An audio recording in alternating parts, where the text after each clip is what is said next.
Case 1, he denied paying child support until she exposed the affair in court. Okay. Miss Canada, you brought this case before the court. What's going on? I'm seeking child support and back pay from this man. Okay, just straightforward. That's what I like. Just get right into it. How old is the child? The child is now 3 years old. 3 years old. And I have not received any child support. In 3 years? Yes, ma'am. Okay. All right. Where truth isn't whispered, it's proven in court. Today's case, a mother fights for 3 years of unpaid child support. But what starts as a demand for justice soon spirals into confessions, affairs, and shocking revelations no one expected. Let's step inside the courtroom drama. A weary mother takes the stand, 3 years without a single payment for her child. Her voice cracks between anger and exhaustion. The judge leans forward, calm but curious, ready to slice through the noise and uncover the truth behind a father's silence and a mother's long-delayed justice. Is there a reason you haven't given her any child support in the past 3 years? Yes, ma'am, there is. What is that? We've been discussing the paternity obligations. Okay. Under the circumstances, I don't think I was the only person having a fling with Rocky at the time that she and I had that time together. The judge turns to the father. He hesitates, then claims he owes nothing because he's not sure the child is his. He talks about other flings. The courtroom chills. His words sting deeper than denial. They question an entire relationship, leaving everyone wondering if love ever existed, or was just a lie. Excuse me? Are you implying something? Well, what I'm trying to say is that I understand that you may have been seeing some other people in addition to me. And the reason that I haven't provided Well, those are rumors. I understand First of that. all. I understand that. Second But of you all. haven't complied with my request for DNA test either, and that's my key. Is that if I have an obligation, I like to make sure it is my obligation and not the obligation of some other. He refuses support until a DNA test proves paternity. The mother's composure cracks. She fires back, revealing his double life, a married man pretending loyalty. The judge listens, eyes narrowing as betrayal fills the air. This isn't just about child support anymore. It's about truth, guilt, and a man cornered by consequence. Maybe you should have been obligated to your wife whenever you were having an affair with me. You're right about that. And honest So truth is you are that, admitting that you're married? yes. Okay. And I've told her. I've told her that we had this fling. You didn't told tell your me you wife were that? married until after. That's correct. That's correct. I did not tell you. I'm sorry, I won't disrupt you guys anymore. Confesses. Yes, he's married, and yes, he cheated. His apology trembles, but the courtroom is unmoved. The mother glares, demanding accountability. The judge raises an eyebrow. This quiet confession just rewrote the case. What began as financial responsibility now reeks of broken vows, deceit, and emotional wreckage far beyond money. So, from my perspective, Your Honor, I certainly understand the situation. I'm not trying to be hard-hearted, so to speak, about this, but I think that there's some other questions that need to be answered before we agree on paying any kind of support, because at this point, we haven't confirmed whose child this is. The father insists he's not heartless, just careful. If the child's mine, I'll pay. His tone tries to sound noble, but doubt lingers. The judge nods slowly, sensing manipulation beneath reason. Both sides claim honesty, yet both hide something. The truth stands in the middle, waiting for proof science must provide. Well, I definitely have some questions too, but I don't think they have anything to do with child support. It's more about you guys' backstory, but that has nothing to do with me. However, has this man taken a DNA test at all? Not that I'm aware of. Okay. Did he sign anything at the hospital No, he wasn't. acknowledging that he was the father? The judge digs deeper. No signed acknowledgement, no DNA test, nothing but accusations. The mother pleads for fairness, while the father clings to denial. In this battle, the child remains voiceless, a silent reminder of the damage adults cause when pride outweighs parenting. Justice pauses, waiting for evidence, not emotion. So he does have a valid point. Before we can actually place him on child support, he either has to accept parentage which, according to what I'm hearing, you're really not accepting it. He's in denial about his affair and doesn't want his wife to find out. My wife knows. Oh, Yeah, she right. knows now. He's lying. You told her? I would have heard from her by now. I work with him, ma'am. Oh. At the welding? I'm a receptionist there. That's how we... You're her direct manager.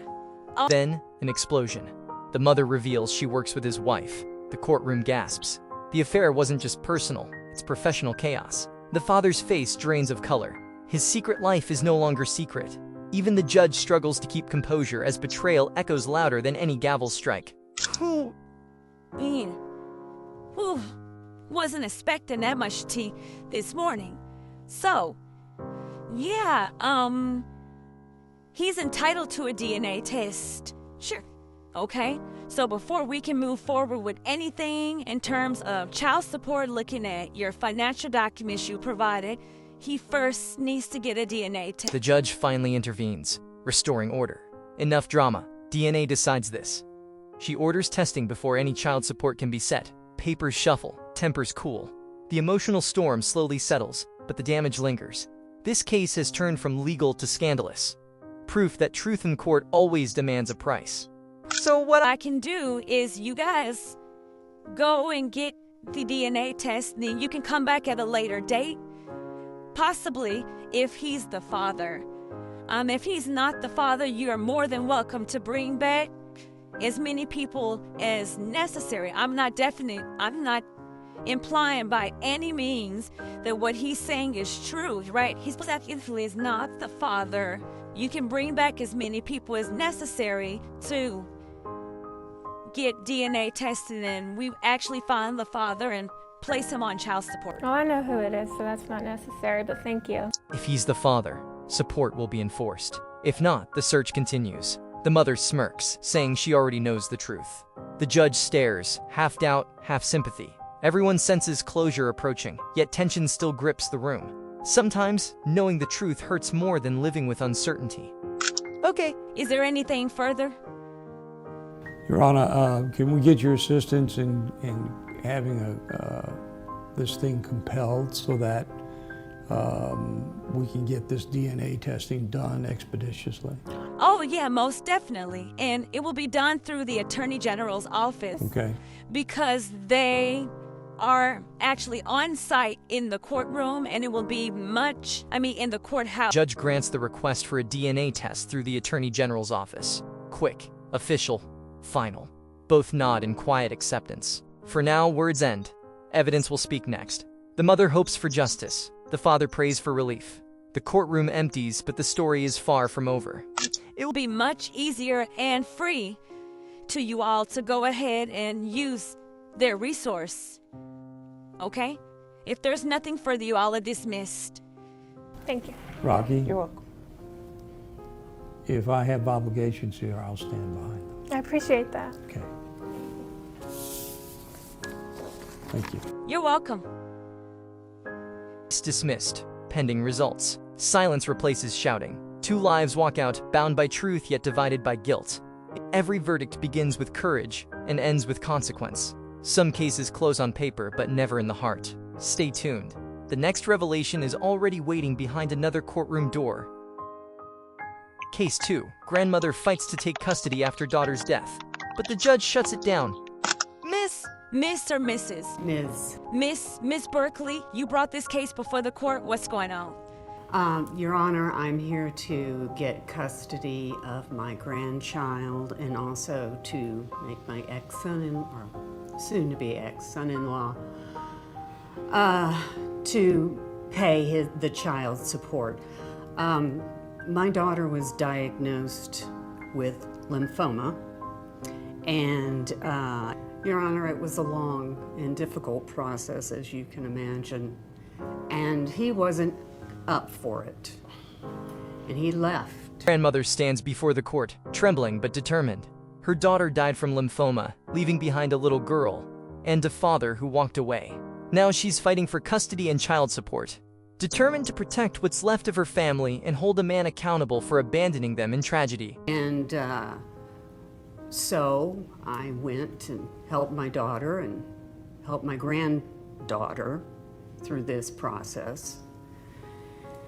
And they had been legally separated. He was paying child support, but when my daughter did pass away, I checked into the account. I had access to her financial business, and I checked the account, and he was not putting the payment in there. So I am looking for the back payments that are due, and I am looking to get custody of my granddaughter. She cared for her dying daughter and raised her granddaughter alone.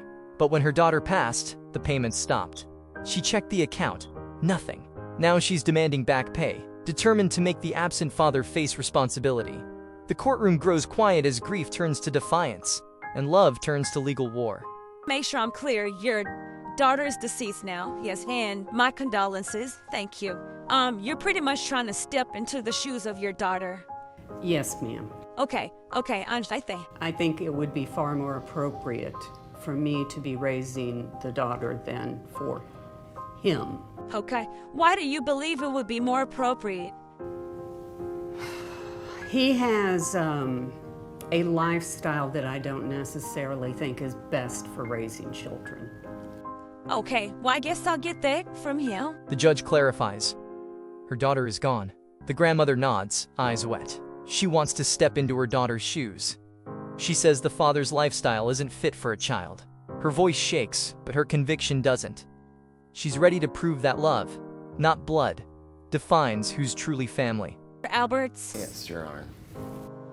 What's going on? Some of those details are correct.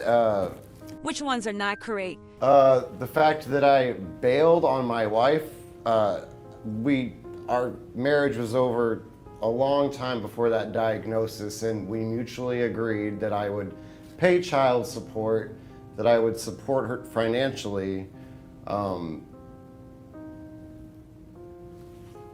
I did until she died. And now there's no one to pay child support to, and I don't know why she's dragging me in here. The father finally speaks. He says their marriage was long over before illness struck. He claims he supported his wife until her last breath, and now owes no one. His words sound calm, but cold. The courtroom watches two grieving hearts battle over love, loss, and who deserves to raise the child. Take my kids away from me, talking Okay. about my lifestyle, saying I didn't love my wife. What lifestyle is she talking about? I don't know. Ask her, Your Honor. I really don't know. What lifestyle? Well, he spends a lot of times in bars. Okay. A lot of time in bars. He spends a lot of money on babysitting because he spends a lot of time in bars. He's furious, accused of neglect and drinking. Bars, he repeats, stunned. The grandmother insists he spends nights out, leaving his daughter with babysitters. The judge watches closely. This isn't just about child support. It's about the image of a man, a father's character, and a grandmother's unshakable doubt in his love. Going to the bar is legal. True, but who's going to be there to help with homework? Who's going to be there to hear the sad story of how she was bullied in class that day? A babysitter? I don't think so. So, are you always at the bar and leaving the baby with a babysitter? No, Your Honor. How would she know that?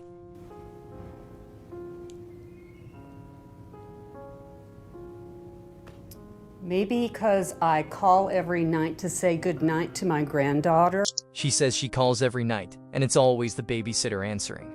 The father pushes back, frustrated. How would she know? The courtroom tightens. Is he a caring dad or a careless man hiding behind excuses? The judge steps in, searching for facts buried beneath pain, pride, and parental judgment. And it's the babysitter that picks up the phone.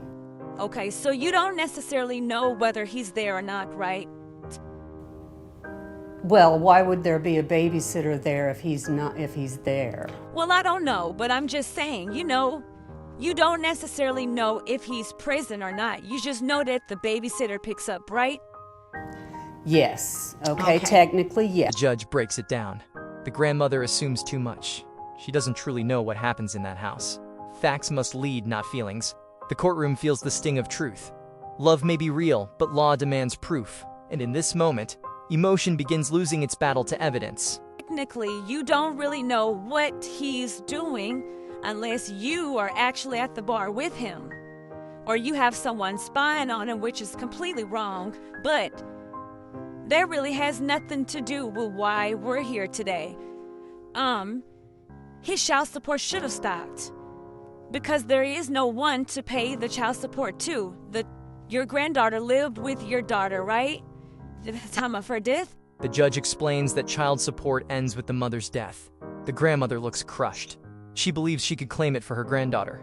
But legally, there's no recipient left. It's harsh, but clear. The law doesn't bend for heartbreak. Fairness and family rarely fit in the same sentence. You can't step into the shoes of your daughter.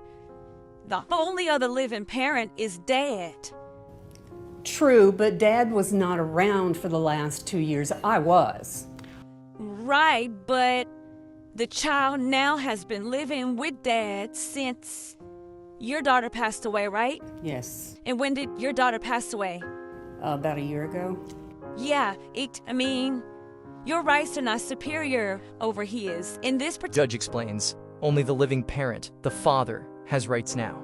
The grandmother argues she's been there for 2 years while he was gone. But law isn't about who cared more, it's about who remains.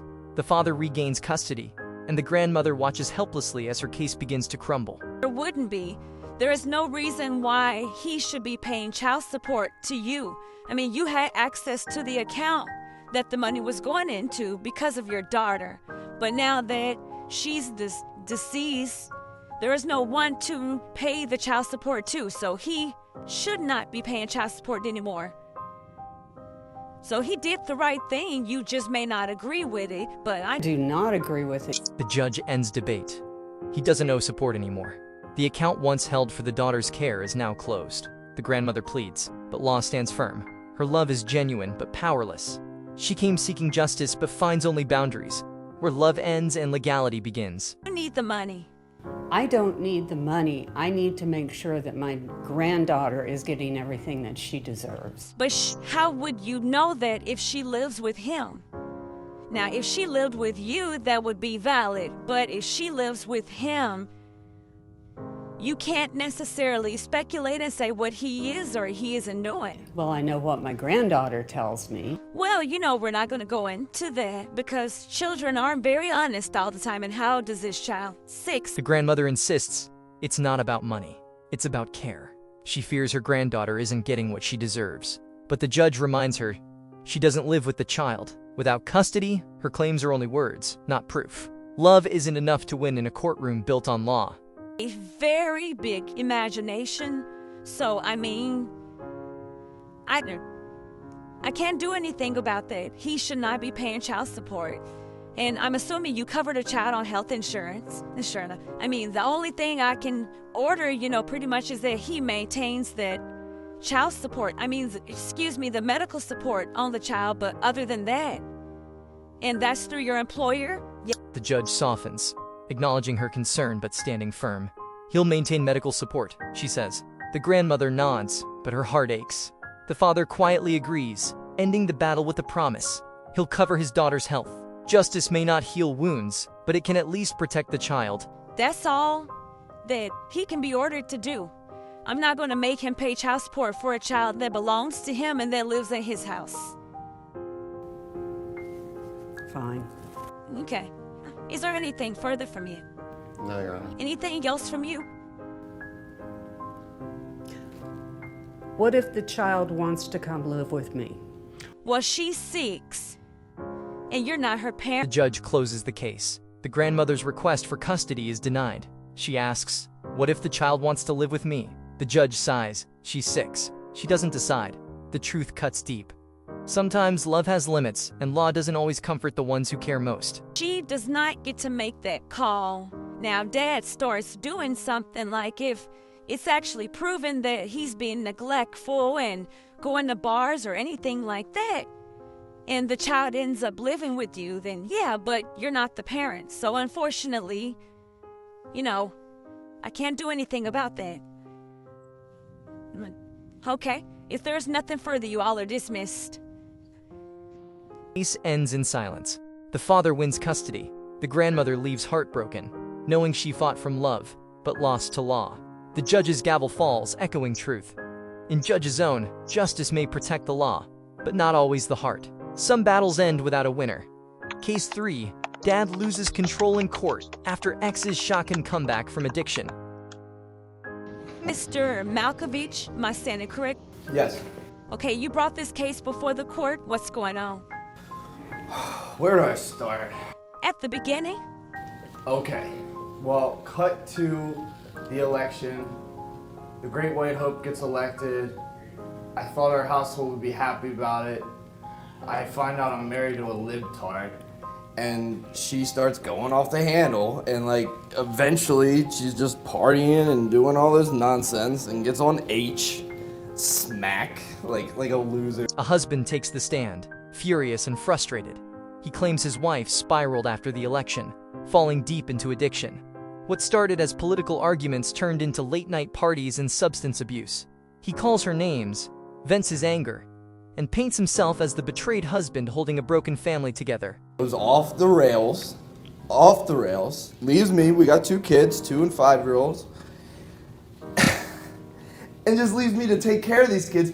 So okay, I'm like, okay, fine. Okay, so now we're getting into the important part of your story. What do you mean? I'm giving you backstory. Isn't that what you're here? Don't you need context? Yeah, but all the name calling and Name calling? Jabs. I'm just telling you. I'm giving you context. The judge tries to keep control as his rant continues. He says his wife abandoned him and their 2 young children, leaving him to raise them alone. But when asked for facts, he keeps throwing insults. The courtroom grows tense. Is this a father seeking justice or revenge? This idiot needs to go to. Okay. you refer to her by her name. What is your name? Martha. You will refer to her as Martha. Martha. She will not has be a a heroin problem, libertard, whatever you said, and an I idiot. took her to rehab, which cost $20,000. Okay. That was all of our savings, all of our money. It's supposed to be the kids' college fund, but I figure the kids aren't going to go to college if they have a mom on heroin. Pretty bad example. He claims he paid $20,000 for her rehab using the kids' college fund. His voice cracks between anger and pride. The judge reminds him to show respect. Her name is Martha, not that idiot. He insists it was the only way to save her and protect their children's future. Let's get it But situated. She got the help, right? Yeah, she got the help. Okay, so she that's joined what's the cult. important. She drank the Kool-Aid. She stayed longer than her stint. Met some guy named, what's his name? Paul. Met Paul. You know, the globe-trotting Paul. What was Paul into, huh? Meth? Whatever. They're clean and sober together. She comes. The judge asks if rehab helped.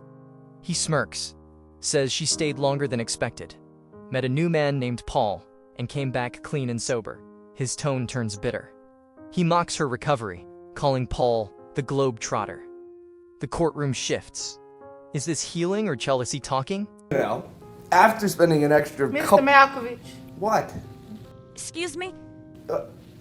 Yes, I mean. Did you come always here to waste interrupt my time? everyone who's What in is it court? that you Want me to do? Oh, okay. She's now got her life together. Her and Paul got a little apartment. I let her see the kids every now and then, you know, make sure that, you know, I'd leave them unsupervised sometimes. Not to mention, then when I do that, she's on Instagram with these weird friends or rehab. Confesses he lets her see the kids, sometimes unsupervised. But he can't help himself. He keeps scrolling her Instagram, furious about her new life. He mocks her rehab friends, obsessed with proving she hasn't changed. The judge listens silently, watching the bitterness spill all over the courtroom floor. Introducing them to our kids. But anyway, I want money. She works now. She works out. Like she didn't even work out when we were dating. Now she's gonna keep it tight for Paul. So you're mad about that? But yeah, who wouldn't be? I spent all my money in just to fund a heroin addiction, and now she comes back and she's all, Joe, you got a life together. And I'm like, well, okay, you know, I'm a good guy about it. She can see the kids, you can take them to Brahms, all that kind of nonsense. But, you know, if she's gonna participate in their lives, I need a little bit of cash. His anger rises again. Now she's working out, posting pictures, keeping it tight for Paul. He laughs bitterly, saying he once funded her addiction, and now she's glowing. The judge cuts through his jealousy, asking why he's really here. He admits he wants money, child support, compensation, something. I want to see my babies. I was just getting ready to cut him off and move to you. Martha, you just want to see your children? Yes, please. Okay, and, do the children live with him? That's a yes? Yes, ma'am. Okay, so the way that it works is if the children live with him, you are supposed to be paying him some sort of money for the kids. I mean, even though he's a little, Out there. he still is entitled to receive child support for the support. Martha finally speaks, calmly. She says she just wants to see her children. The judge clarifies. Since the kids live with him, she owes support. The courtroom softens for a moment. Behind all the anger, two broken parents stand. One begging to see her kids, the other guarding them. I don't mind that. I don't make very much, but Okay. I would really just, the She's thing. a waitress at Denny's. Excuse me. I'm just telling you. Excuse me. Did she cut you off while you were given that elaborate story? I mean, she hardly knows how to speak English. How's she gonna cut me off? No. Did she cut you off? No. Okay, thanks. Okay. Martha says she's willing to pay, but the father interrupts again, mocking her accent, her past, everything. The judge stops him mid-sentence, asking if he realizes how disrespectful he's being. He shrugs, still angry. The courtroom falls silent. His pain is real, but his attitude might it cost him. Martha, how much money do you make? 26,000 with tips a Okay. year. You're laughing at that, but you're in this courtroom asking for her to pay you child support. It's either that or just leave me and the kids and let us live our lives and just stay out. They don't need No, an and that's not addict as a healthy. mother to be constantly. Do you want me to help you get child support? Because if not, we can Yes, stop this yes. today. Yes, and Sorry. you can come back another day when you're done. Yeah, miss another day. The judge asks Martha's income, just $26,000 a year. The father laughs, mocking her. But then he admits something deeper. He's tired, alone, and doesn't trust her. The judge gives him a choice: accept child support or walk away. His silence reveals what hurts most: losing control. Some of us make more than 26 grand. You didn't take anything before you came in this courtroom today, did you? Take anything? What do you mean? Yeah. You know what I mean, Lou? Oh, okay. I'm just making sure. You seem a little jittery. Well, my kids' lives are on the line. I'm a little nervous. Well, they're not really on the line if she got it together. And she says she wants to see the kids. And I think you should allow her to see the kids. Okay, I do let her see the kids. She can. Yeah, but you do not have to demean her. The judge questions his erratic behavior. He's jittery, defensive, and angry. She asks if he's been using anything. He denies it. But his frustration boils over. The judge reminds him, this case isn't about revenge. It's about the kids. His silence says it all. He's not ready to heal. Yes, ma'am. I know that he's right. I did have a hard time about a year ago, but like I said, I'm at a really, or like he said, I am seeing somebody else who I think is very good for me. Okay. Mainly, I would just like I don't mind paying whatever child support, but if we could work unsupervised visits into the agreement, I would really appreciate that. I just don't want to see him. Martha finally opens her heart. She admits her struggles, but says she's clean now. She's found someone who supports her recovery. She agrees to pay support and begs for unsupervised visits. Her voice trembles, not from guilt, but fear. Fear that her past will forever define her motherhood. She should have some unsupervised access. Considering like- that she. She's gotten her stuff together. Well, how does that work? I mean, because who decides that? Like, can the first one be with another third party that comes? I don't think that's necessary. You're suggesting that I leave my children alone with her, right? Like she could go to a park and there's some dude peddling H and then all of a sudden she's passed out in the gutter and one of my kids is getting hit by a car. Like, The father erupts again. He refuses to let his children near her alone. He paints a nightmare scenario, calling her unsafe. The judge listens, patient, but firm. His paranoia and pain mix into one storm. Everyone can see. This isn't just custody. It's heartbreak fighting to be heard. I'm going to stop you right there. I'm going to stop you right there. Yeah. And this is what we're going to do. What are we gonna do? What you're going to do, first of all, is get your foot. What are you doing? What do you mean? What am I doing? I'm listening. You to are. You have a cigarette in your mouth. There is no smoking in this. Why would you be smoking in there? No, there's no. The tension snaps. The father lights a cigarette mid-hearing. The judge freezes in disbelief. "There is no smoking in this courtroom," she yells. The courtroom gasps. His meltdown is complete. The judge orders him to stop, his anger now turning into embarrassment for everyone watching. Bailiff, before he leaves, I need you to know this. We're going to reset your case because obviously you have a lot going on. So when you're ready to conduct yourself in a way that's appropriate for this courtroom, then you come back and ask me for some relief. So you want me to Until come the- back No, and what miss I want another you day to at do- work? What I want you to do is be quiet, listen to what I said, and get out. The judge ends it. She tells him to leave, reset the case, and come back when he's ready to act right. The man tries to argue again, but she cuts him off. "Be quiet and get out." The courtroom finally exhales. Justice, patience, and chaos all in one breath. Kangaroo court. well, thank This is you. absurd! Thank you. This is what we're going to do, Martha. We are going to reset your case to a later date. Just make sure when you come back, you have your financial documents with you, okay? Okay, if there's nothing further, you're dismissed. As he storms out, calling it a kangaroo court, the judge turns to Martha calmly. Her case will be reset. She just needs her documents next time. Martha nods softly.